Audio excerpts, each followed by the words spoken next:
No Lost Metal spoilers. Please don't ask Secret Project spoilers. Even though I put up the first few chapters of each of those, some people are trying to remain completely spoiler-free until theirs arrive in the mail or in the inbox. So, that said, everything else in print is on the table. So that means Cytonic, Cytoverse stories, questions, that means Alcatraz. Now the Alcatraz series is done, and of course, any published Cosmere work, you are welcome to ask spoilerific questions about, all right? For those who don't know what a RAFO is, let me tell you a little story, and then we'll get to your question.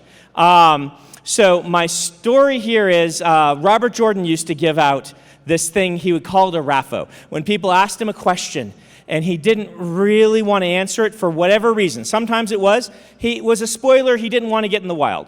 Sometimes he just wanted people to keep theorizing. Sometimes he hadn't made up his mind yet. Sometimes, Harriet admitted to me, he had no idea what the person was talking about and wanted to look mysterious. And so he would say, read and find out, which got shortened to RAFO.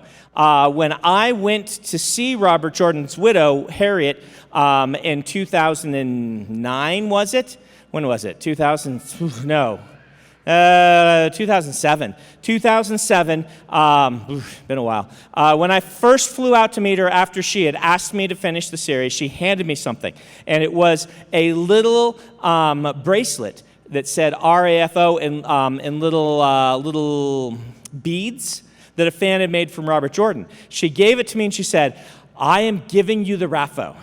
The RAFO is now yours, which I've always remembered and appreciated. So I had little cards printed off, so if I don't want to answer your question for any reason, I'll say RAFO, and then you get one of the cards. So I wanted to give those out because I always felt bad. Someone thinks of this great question, they wait to ask me, and then I'm like, nope. All right, so you are Brent. Go ahead. No, it's backwards. Michael. You are Michael. Michael, hit us with your question. Okay, so first of all, I just want to say thank you to the team. They say that they do this for us, and it's felt, so I want to say thank you to your entire team. All right. So my question, is Whimsy the most dangerous shard? Is he essentially like a shard cat? Whimsy is the most dangerous shard to your sense of decorum and self-worth.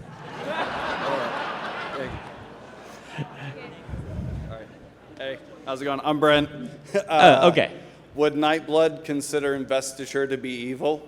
Would Nightblood consider investiture to be evil? No, Nightblood would not. No? Okay. Great. Good question. Thank you. Just hoping this one isn't Lost Metal. Have we been introduced to any chromium Pharynx? Rafa! First Rafa! Where's Becky? Becky ran away. Becky, where are you? Becky, come Rafa over here. So, you'll get your Rafa card. Coming slowly. All right, go ahead. So my name's Kenneth, and I wrote down my question so I didn't forget it. Excellent. So after finishing Mistborn Era 1, I was left with terribly sad but satisfied feelings. How are we to brace ourselves as we prepare for the ending of not just Wax and Wane in the Lost Metal, but also the end of Era 1 of Stormlight? How should you brace yourself? I would say RAFO. RAFO, yeah, RAFO. Prepare yourself for a similar set of feelings to other things I have ended. How about that? Similar feelings to other things I have ended. Hey, Brandon. Hey. I'm Andrew. If people started viewing their worlds as donut-shaped, would the cognitive realm change as well? Yes, the cognitive realm would shape to that if the general group on the planet, all were viewing anything, but particularly something like that, it would influence how the cognitive realm manifests. So follow-up question. Yes. If like as technology develops and people start seeing the world as spheres, will that changing the cognitive realm as well? It will have an effect. Interesting. Thank you. That's an excellent question there. Pattern, how you doing? Very nice. I'm good, thank you. Ah. I wanted to ask if Wayne, Dilation, and Basher were all in the same room, who would Basher punch first? Oh, okay. Lopen, Wayne, and Vasher. Who does Vasher punch first? Lopen. No filter, right? Right? Thank See, you. the difference between Wayne and Lopen is Wayne can read a room, right? Lopen's not so good at that. Here's for your costume. Ooh. Uh-huh. Hi, Brandon. Hi. My name's Jackson. Can a shard hold on to the cognitive identity of a person, like cognitive shadow of a person for later use? Yes, that can indeed happen. Without it being like fully invested? You don't have to fully invest it, no. They would have to do some investing shenanigans, but this is, what you're asking is quite possible, very possible. So for instance, let me give you a corner case. You might be asking, could endowment send somebody back later than immediately after they have passed away? And the answer would be yes. Okay, Yeah. cool. Thank you. Good question. So I'm Tim. I'm going to tell you I have no immediate plans to do that, but it is possible within the framework of the Cosmere. So I'm Tim. Dawn shards. They're Yes. more of an intent or like a command? More of a command. And are they tied to the four grippings of 16 or? That is a RAFO. Okay. That's a, I'm going to give you, oh wait, I'll give you one because I was pulling it out. You can get a card, and you can also have a coin. Do you guys enjoying this coin game that my team came up with? The big question that they've had is, I think they have ways you can trade your coins in and stuff, and they didn't know if anyone would ever do that, or if they would just keep the coins, so, yeah. Hi, Brandon, I'm Leanne. Hi. Hi. We were,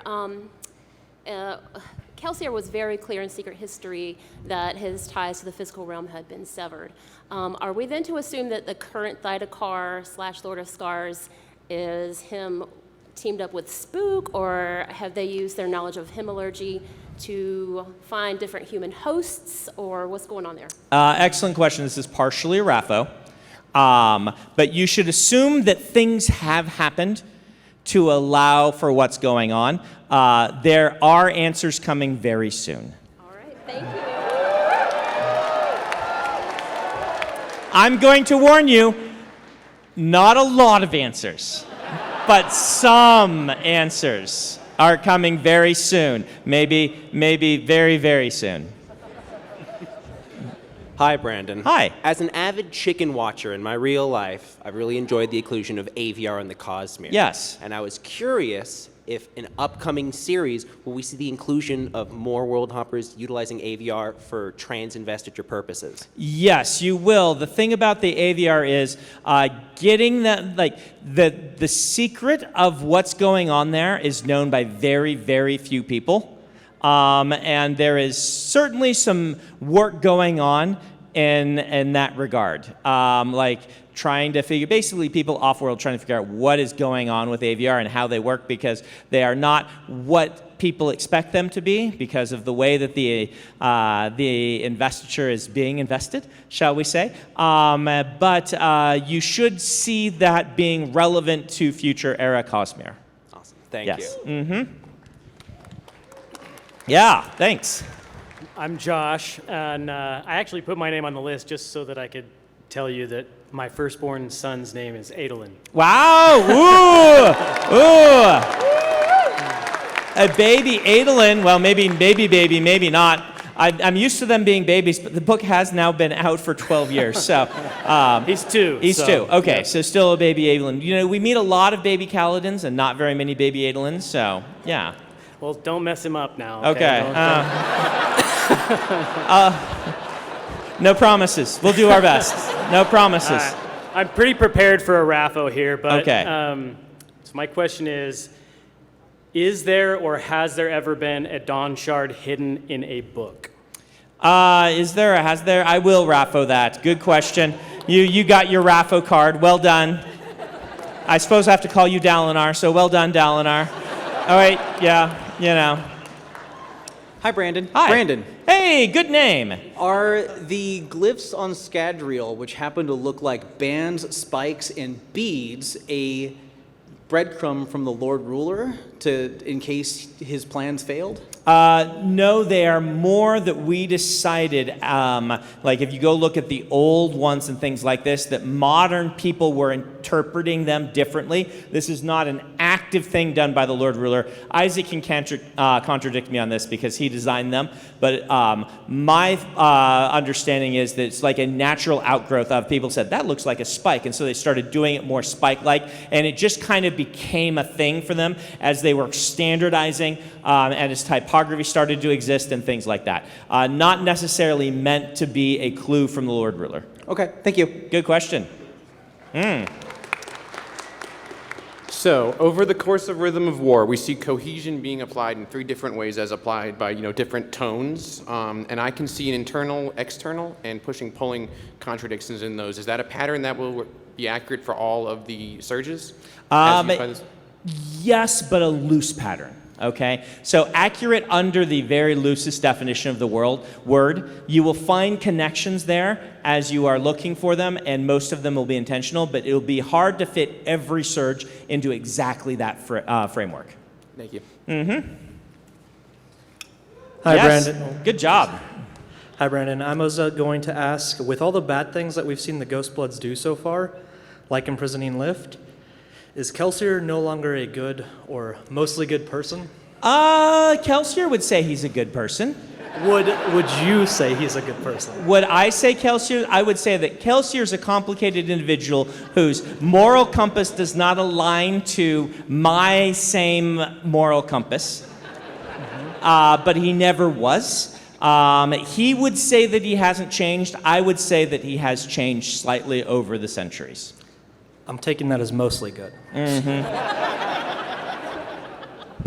Would Kelsier be able to return to the physical realm in the same way that Vasher did? No. Which time? All right. All right. So let me parse this question. Could a shard with a great deal of investiture take his cognitive shadow and staple it to a body, or indeed recreate, which is usually what happens, an entirely new body for him? Is that what you're asking? Yeah. Yes, that could happen. It would need really the will of a shard and the desire to do so, but that could happen. Okay. He couldn't do it himself, though, if that makes sense. Okay. Because you could also have been asking return to the physical realm, pop through, because Vasher popped through a perpendicularity to get onto Roshar, which is another way he went from the return to the physical realm. I didn't think that's what you're asking, but sometimes once in a while you're asking multiple things at once to be tricksy. So. Awesome. Thank you. Yep. Hi, Brandon. I have a sort of delicate question. Yes. If a Bendeloy Pharynx filled a unsealed mind and then gave it to someone else who tapped it, which one would go to the bathroom?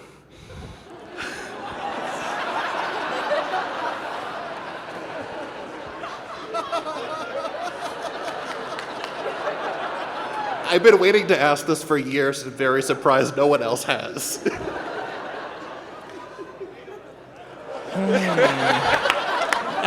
What the answer was Adolin? All right. I'm going to, let's say, okay. So, Bendeloy Misting taps, okay, go through it one more time. Bendeloy Pharynx yeah. stores energy or liquid, Yep. Eats a meal, stores it into a metal mind, hands it to another Pharynx who taps it. Yeah, Which I don't one of them? think this is working the way you think it's working. The Pharynx who is creating it is going to be the one who goes to the bathroom. That's not, yeah. Thank you. I'm answering that one as a serious question. I don't know if it was, but. Okay. Did Hoyd join the World Singers just to learn about Roshar's stories, or is there something more going on with them? that we Hoyd should be never aware of? joined the World Singers. Okay. Good question. There's something going on there. Something going on there.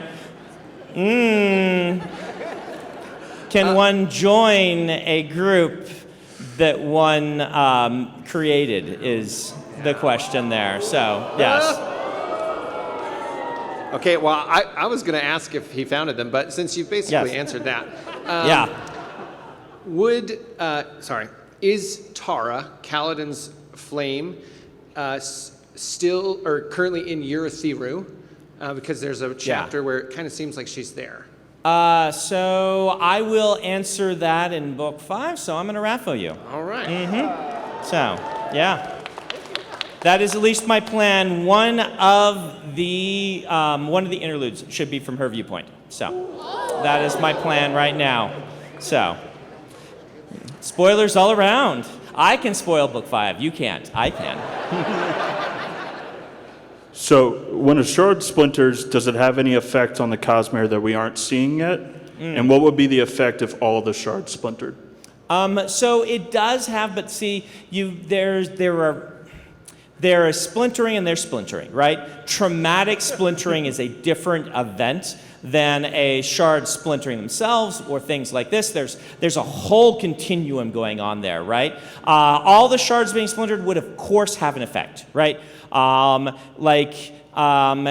it could have all kinds of different effects based on how and why and what's going on and what happened to the different pieces of investiture. Is it so you can have a full splintering where the shard is just completely blasted into pieces, or you can have a shard taking off pieces of their soul and splintering it out and sending it off to be self-aware and things like that. These are two different things. Also, there's a whole bunch of nuance in that question, but the answer is it will inevitably have an effect, and there are effects that have happened on the Cosmere that you don't recognize yet as being the effects of splintering and things like that. Thank you. All right. Hello, Gancho. Hey. My question got asked when I got called up, so I had to reset. Okay. So in book 1, Teravangian or Todium or Yep. Oathbringer, what do you recall him? But before that, he's talking to Zeth when Zeth confronts him and whatnot. Right, at the end? At the end. And Yeah. he talks about the life brother. But we haven't heard any of the references since then. You have not. That's a RAFO. Yeah. All right. Thank you very much. Where's the? Is there more? Yep, there's a raffle card. So. Thank you, sir. I have a science-y question and then a small follow-up question Okay. from what I asked you from MTG Summit. Okay. Science-y question. What would happen if a pure tone or anti-tone interacted with shard metal? Different things could happen, but generally, if it's the right shard metal, you're going to get a resonance or a destructive resonance, right, to that tone. And the follow-up question from MTG Summit was, when I asked about the set and cards, would the names of some of the set members, like suits, be a code name, or would it be a hierarchy name? It's a hierarchy name. Good question. Yes. Yeah, good question. Hi, I'm Jackie. Hi, Jackie. Hi. And my question is, at the end of Rhythm of War, we see shard-induced time dilation. You bring a lot of investiture into a place that slows down time. It can also speed it up, but yes, go ahead. So how much investiture would it take to jump forward or to dilate an area so that one area moves forward about 15 years into the future while everything else remains, they have 10 minutes, everyone else goes 15 years? Right, okay, so there's a couple variables here. Number one is the length of the area and how fast that 15 years passes, right? Right, so for instance, we want us to jump forward 15 years in how much time? 15 years compared to 1 year, 15 years compared to 1 minute, 15 years compared to 1 second. These are all different things, and of course, the more you're compressing and the larger the area, the more investiture you're requiring. Could 2 unchained bondsmiths in the course of a duel do it? 15 years? 15 years is going to be stretched for what they can get a hold of, but it depends, right? Like unchained bondsmith, unchained 2, for instance, a deity that there is no longer a vessel controlling that power in the way that needs to have the limits on it is going to be able to access more than one where there was some vessel there saying no, right? So that's one factor in it. A bondsmith can access a lot of power, right? As evidenced by the migration, right? So the migration from Ashen to Roshar happened with a bondsmith powering some else calling, right? And that allowed for, some pretty crazy things. Getting an entire population moved through a portal across that much space is a lot of work and a lot of energy. So what you're asking, I think that's stretching. It depends again on how long. 15 years, 15 to 1, not so hard, right? 15 years in a second is really hard and probably beyond what they have capacity to do. Thank you. Uh-huh.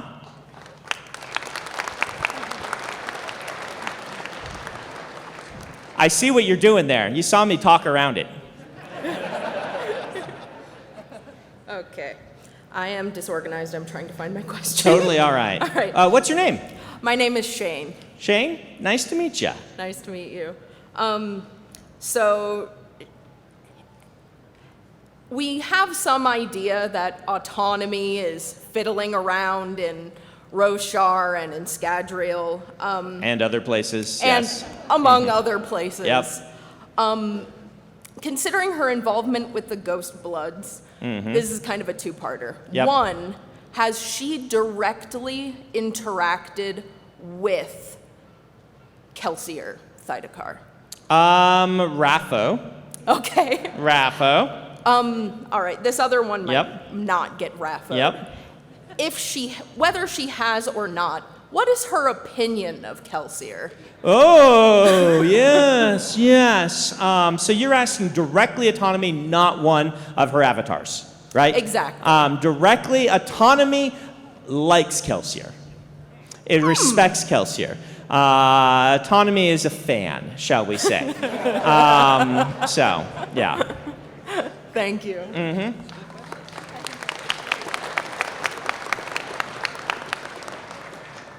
Hi, my name is Kelsey, and I have a question about the singers. Okay. So if one of them were to reach the third heightening, would they then be able to sing the pure tones of Scadrial? Yes, they definitely could. Whether they might be able to before they reach that heightening as well. Thank you. Uh-huh.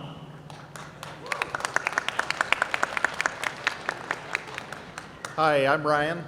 Hi. So I'm a big fan of the Stormlight Archive. My whole family is too, and this is something we've been kind of debating amongst ourselves since Excellent. the end of Rhythm of War. I like to settle debates. We'll see if I can do it here, if I have to raffle you. That's what I'm afraid of, so I'm trying to phrase it as generally as possible. Yes. The Stormlight Archive deals with mental health Yes. significantly. Mm-hmm. Are you telling a story of overcoming mental health and its difficulties, or are you telling a story of like ongoing Okay, good question. health So that is a issues? good question. So I am telling a story about characters that I want to be as real to my lived experience as possible. So the story of the Stormlight Archive, like if you say, what is it about? It is not about mental health. It is about people, but a disproportionate number of them do struggle with kind of dynamic mental health issues. Whether you, mental health is one of these things that there is no one right answer or no, there's always individual answers. To some people, like if we talk about my wife, Emily, there is no cure for depression. Even medication is about managing depression. For her, the right answer is cognitive behavioral therapy and learning what it is to live with depression and then countering that kind of proactively in her mind, at least for her. That is the answer that she has found that works very well for her. Other people might be able to, like I have had a family member who had depressive episodes that lasted a number of years, and they, through therapy, were able to get to where they no longer would be considered having depression, because for them it was a different sort of thing, right? And these are two explorations of what we would lump as the same sort of mental health issue, but is it even? Everyone is so individual, right?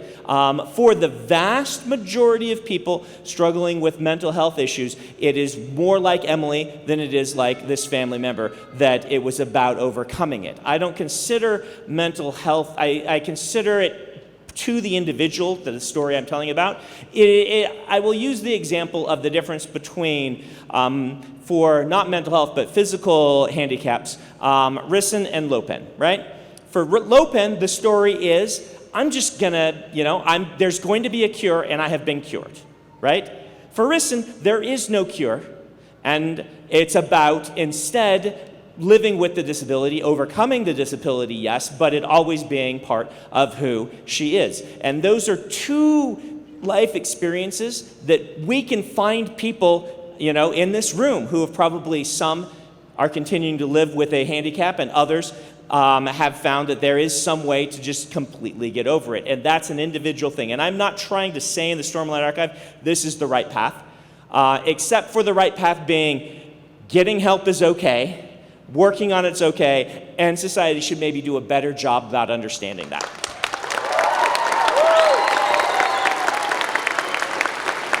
Hi. Yeah, Hi, go ahead. I'm Caleb. So I was reading Mistborn, rereading it in preparation for this. Okay. And I just noticed that sometimes Vin and Kelsier seemed to notice people burning metal when there was a copper cloud around.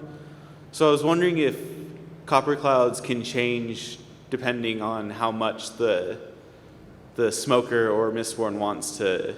It's going to depend on a lot of factors. How strong is the copper cloud, right? How strong is the person piercing it? How invested is the individual, right? And these sorts of things. So there are deliberate points where Vin pierces a copper cloud that I intend to be moments that you're supposed to pay attention to in the story. And this is done intentionally. This is not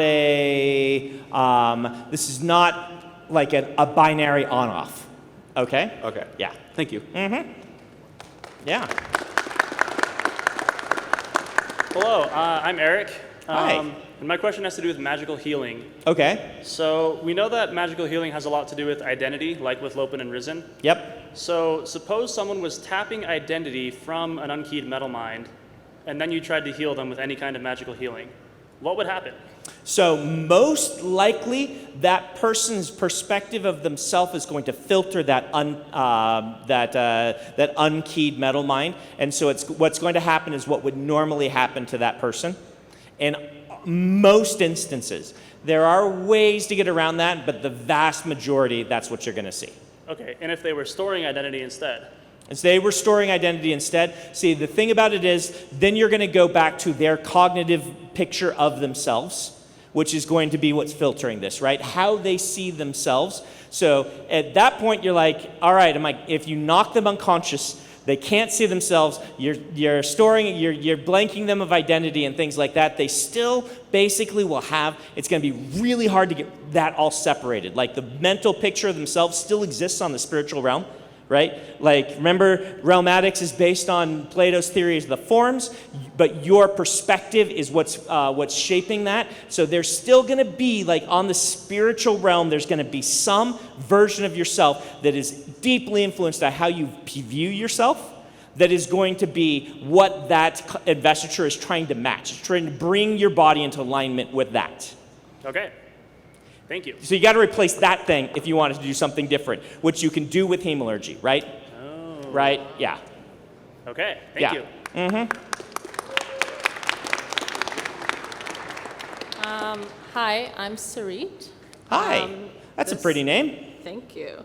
This is a question of the utmost importance to the fan artist community, of which I am a member. Okay. Does Adolin Colin have 2 different colored eyebrows? Does he have 2 different colored eyebrows? Oh dear, oh dear, oh dear. I have never pictured him with 2 different colored eyebrows, but this is really, Isaac gets to canonize this because he does the concept art or oversees the concept art. So really you should pull Isaac aside and say, hey, is there some blonde in one of the eyebrows or not? Because we've seen them both. I've seen them both. I have not imagined him with different colored eyebrows. Okay.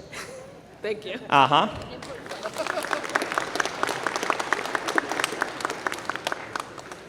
Hello, my name's Simran, and my question has to do with in the future eras, will breath seem like a very easily transmitted form of investiture? So will that become kind of intergalactic currency? Right. So breath is handy in a couple of ways because it is easy to transfer, right? And you can take it off world without an issue. But there's a problem in that, yes, it's a renewable resource, but the renewable resource comes from human beings. So as long as breath doesn't get lost and is consistently given up, then what we're going to see is there will be pools of it, but it's always going to be a fairly rare resource, which really hampers its ability to become an intergalactic commodity on the level that people would like it to. Yeah. So Stormlight would kind of... Stormlight is a much better, in most people's viewpoint and opinion, of what they're trying to do with breath right now, but they can't get it off the planet yet. They haven't figured out how to make that happen. But that's one of the reasons why a lot of people are really interested in Roshars because of that. Now, there is one that's really, really portable, but very difficult to get, and that I'll leave. How about that? I'll leave that to you. There's another one. Go ahead and theorize. Do it fast because there might be a note to it in Lost Metal, so you'll get your answer soon. But there is another one. But let's just say it's fraught with danger to obtain. All right. Thank you. Mm-hmm. Hi, I'm Sienna, and this is Song. Hey. And my question is, can we get any pronouns for Aona and Sky? Aona and Sky, yeah. So Aona is definitely a she/her. Okay. I'm going to go she/her with both of them so you can talk about them accurately. That is how I picture them currently in my head. I have not written those books yet, so it's subject to change, but I have she/her for both of them. Okay, thank you. Mm-hmm.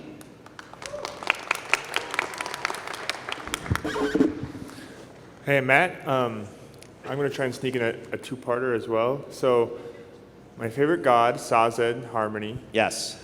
On my recent reread, I got a little bit angry at him because he didn't let Khandra be able to reproduce, but he let the Koloss be able to do it. And I'm wondering if there's a way that he could have allowed that, but he chose not to. And also if there's a way that it could happen in the future so that 2 of my favorite people could have a baby. Yes, okay. All right. Good question. All right. So there were a couple things that he was facing, and let me walk you through his philosophy on this, which you are allowed to disagree with. I like when my characters, I want every character to write there to be things that they do that you disagree with, right? Because otherwise, I'm writing all characters to be the same person, if that makes sense. But so the Khandra have immortality and are able to perpetuate their culture by being immortal for as long as the individuals live. The Koloss don't have that, meaning that if he didn't make Koloss able to breed true, the entire people vanish in one generation and all culture associated with them. And so because of that, he took the extra effort to change the Koloss to allow for this sort of thing, but he did it in such a way that they would not have to have hemalurgic spikes, because the idea of making new hemalurgic spikes is extremely distasteful to Harmony. Reusing old ones a thing he was willing to allow, but new ones he didn't. And so, could he have changed the chondra to be similar? Well, the answer is kind of a fairly yes, but they would no longer have been the chondra. They would have been rolled back to being what they were before the Lord Ruler. And so they basically would stop being what they are that makes them unique as a culture. And he decided not to do that. You could disagree with that, and I think there are some pretty valid arguments against what the choice he made, but that is the choice he made. Is there a way going forward? Yes, this is theoretically possible. All right, thank Yeah. you. Hi, I'm Patrick. I have an Aeondor question. Okay, woo. Deep cut, okay. It's kind of a two-parter. Could you use Aeondor to manipulate Big C connection? And if so, would a real Aeondor Smarty be able to do something similar to a bondsmith? Okay, so the short answer to your questions is yes. Let me give some explanations. So even when you're seeing some things happen in a launcher itself, you are seeing them manipulate connection, right? It is mostly reinforcing connection, but it is in a way manipulation. Rewriting connection, rewriting identity are both things that they can do. And so with enough power, with enough smartiness, what a bondsmith can do can be done. In fact, we have seen short-range else calling done by them. Obviously, else calling is not a bondsmith thing, but you know that a bondsmith powered a big else calling. Like one of the big things you've seen a bondsmith do is, as I said, get people between planets, and you have seen people use Aeondor to else call. You've seen them light weave. You've seen them do a lot of these things. They also could do some of this same stuff. Basically, rule of thumb is almost anything in the Cosmere that is possible can be replicated with Aeondor with the right program. But you may need an injection of investiture in certain ways. Okay? Thank you. Yep. Hi. Hi. Justin. I just got my wife into reading Mistborn because obviously. Yeah. So we were discussing hemalurgy, and we have as couples do. As couples do. Yes. Yeah. Right? As couples do. Yeah. And we've seen several groups throughout the Cosmere that they have the express purpose of collecting investiture from the various systems. Yes. I have a fear that there is a group that is going to, either now or sometime in the future, be going around collecting investiture specifically through hemalurgy. Which is theoretically possible and kind of horrifying to consider. Horrifying. Yes. So my question along those lines was, what happens when you use a hemalurgic spike on an AVR? Hemalurgic spike on an AVR. You are a very mean person who does them, not you, but the person who does it. And so basically the AVR's got a mini bond, so it's going to work in the similar way to what would happen if you were trying to do it to a Night Radiant, which I've talked about in the past, which means that it is a less effective way to try to steal something with hemalurgy, because once you've got two individuals involved in it, the AVR obviously isn't exactly the same, but it's going to work, but it may not last, I guess is what the answer I would give you on that one. And then, quick follow-up to Yes. that. If that AVR is already bonded to a person, Yes. how does that spiking affect the person they are bonded to? So that bond will last, but how long? Who knows? Okay? So basically, you're going to fool the system into thinking you're the AVR, right? If you have done that. And so the system is going to assume that that's what you are. They're going to see you as the bird if you've put the spike into yourself, right? But because there are multiple individuals and things like this, and you've got the whole thing with the AVR and their symbiosis and things like that, it is not going to work as nearly as well as stealing something from, say, a Ferrochemist or an Allomancer. All right? Thank you. What time is it, Becky? 6:44. Okay, so let's just keep going. I think we'll stop. So we'll plan to stop around for the reading 6:15 and see how that goes. I think what we'll do is let's cap the line for right now, see where we are when we get to it. So let's stop adding names, and we'll try to get through these and then see where we are, okay? Awesome. Thanks. Hey, my name's Jacob. I'm not really smart enough for all these deep Cosmere questions, so I've actually got more of a writing question for you. I'm not really either, so. Oh, perfect. Having a little bit of experience in trying to translate from English to other languages, I'm really curious with your translators, when they're translating your books, how much leeway do they have in getting it to work in that target language, especially jokes, those kinds of things that don't really, or that are very English specific in translating that way? I give them lots of leeway. And the reason for this being, sorry, can I get my water out here? The reason for this being is that I don't speak most of these languages, right? And I just have to trust that the translator knows their job. And basically my only way to do any quality control on this is for the fans to write in and tell me what they think. And obviously it's much harder. For instance, the puns often are going to work very similarly when you're translating to Spanish or French. You'll have to change some of them, but a lot of the loan words and the construction of the sentence and things are the same. But when you're translating to Chinese, it's a whole different picture. A whole different story, and so when they're doing that, they're taking a lot more leeway. And so basically, this is for all of you. If you have issues with one of our translations, Peter likes to hear about those and why, particularly with examples of other translations you've thought are better. That's what we rely upon. Awesome, thank you. But I do like to give the translators a long leash. How about that? That makes sense. Do you ever read your books in Korean, knowing that you speak that too? The only book that I have in Korean is Emperor's Soul. Okay.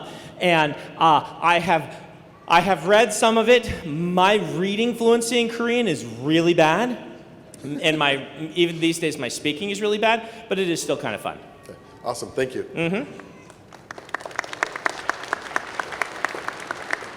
Hey, Brandon. Hey, how you doing? Great.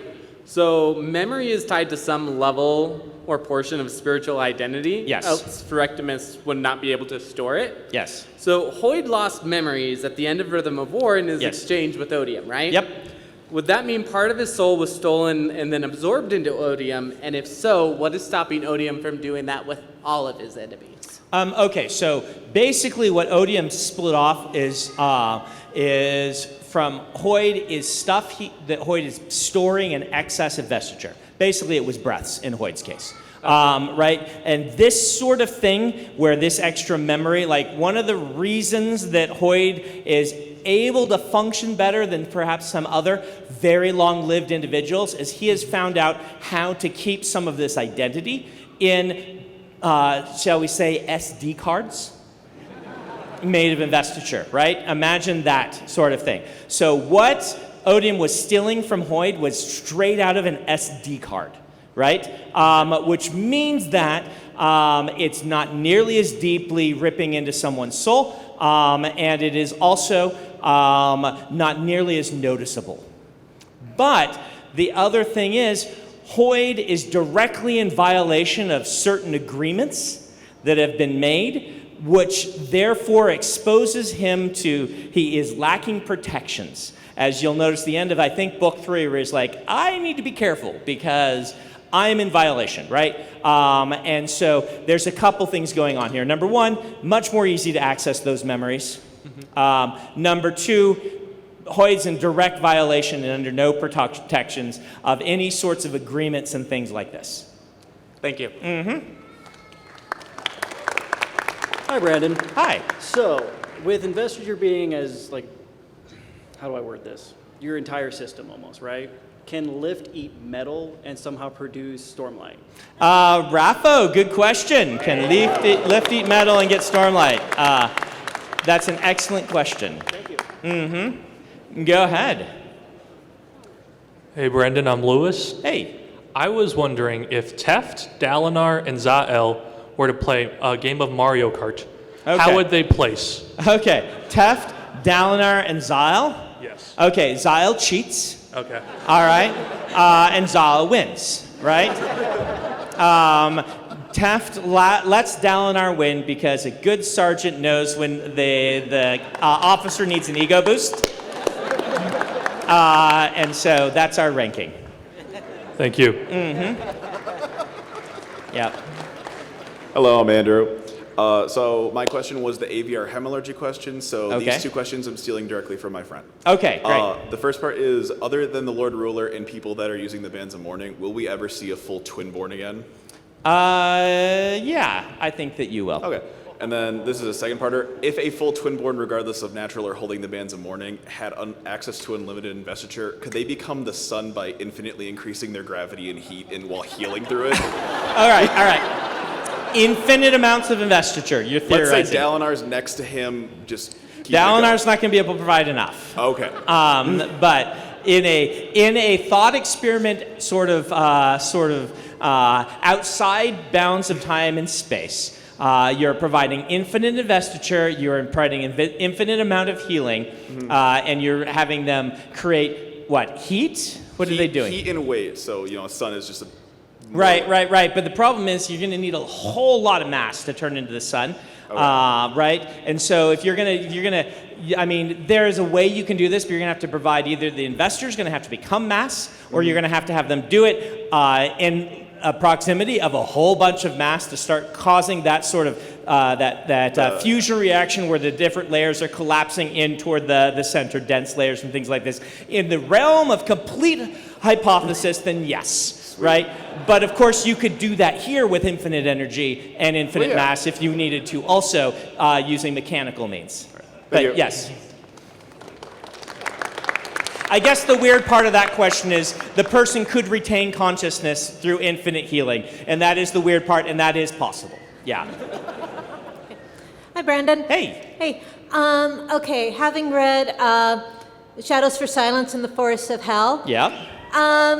Yeah, that world has got an awful lot of problems, and I just have to ask, you get to the end of it, what hope is there for those poor people? Oh, man.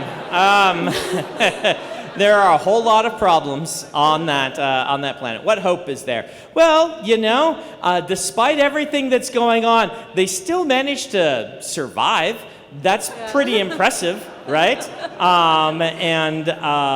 I would say that there is a way out for them, a way toward more stability, because the danger is a spiral of lowering population numbers because of things that are happening. When you're dying and becoming undead, there's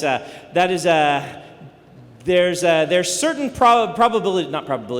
certain curves of logarithmic curves. No, it's multiplicative curve that is very dangerous to population numbers. That happens whenever you're dealing with some sort of undead thing like that. But there are ways out. Okay, because also they depend on silver, which is a limited resource. It is, indeed. Yeah. And they can, but do know that in the Cosmere, so it's like when you're burning metals, there are injection points of new metals into things that are possible to figure out. But yes, they're in danger. They are definitely the what's that Simpsons meme? I'm in trouble. Or what is it? What does he say? I'm in danger. But that is Threnody as a whole. And maybe someday when I'll be able to write a book there, and we'll dig into some of these issues. Thanks. Hi. So my question was, how do Pharynx know how much of an attribute is in their metal mines?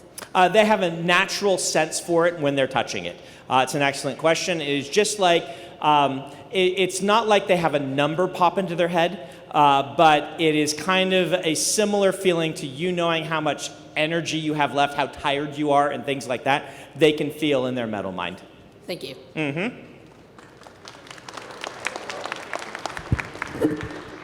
So it's really heavily implied in the first Oathbringer letter that the shards made a pact not to settle near each other.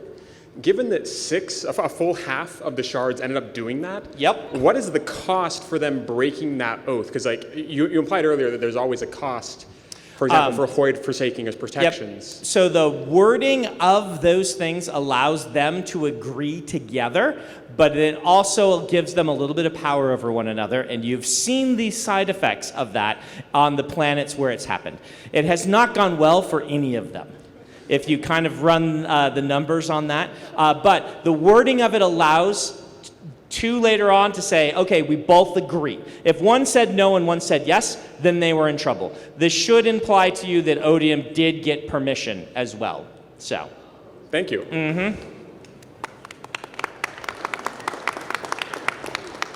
Hello, Mr. Sanderson. Hey, how you doing? I'm doing well, thank you. Will we ever see the origin of storms be explored? RAFO, but it's a RAFO with a I intend to, but whether I'll get to it or not is a question. But so you can have your card, but I do intend to. We will see. Ask me this question again in a couple of years, okay? Would it be possible for the fourth bridge to do the exploring if Windrunners and maybe Dalinar used adhesion and Dalinar's bondsmith powers to hold the ship together to brave the high storms? Yeah, that's real dangerous. Real dangerous. Way smarter to just use Windrunner pressure manipulation to go up over the high storms, right? Okay, that makes more sense. Yeah. But yes, that would be a better way to use the fourth bridge to accomplish that. Yeah.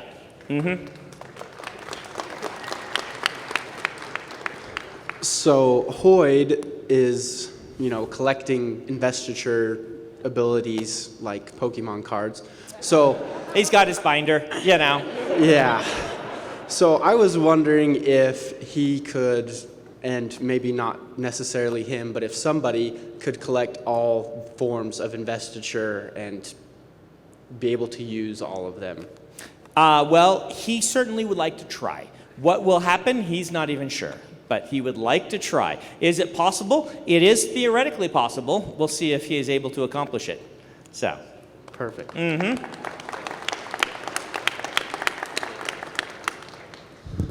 Okay, so my question is,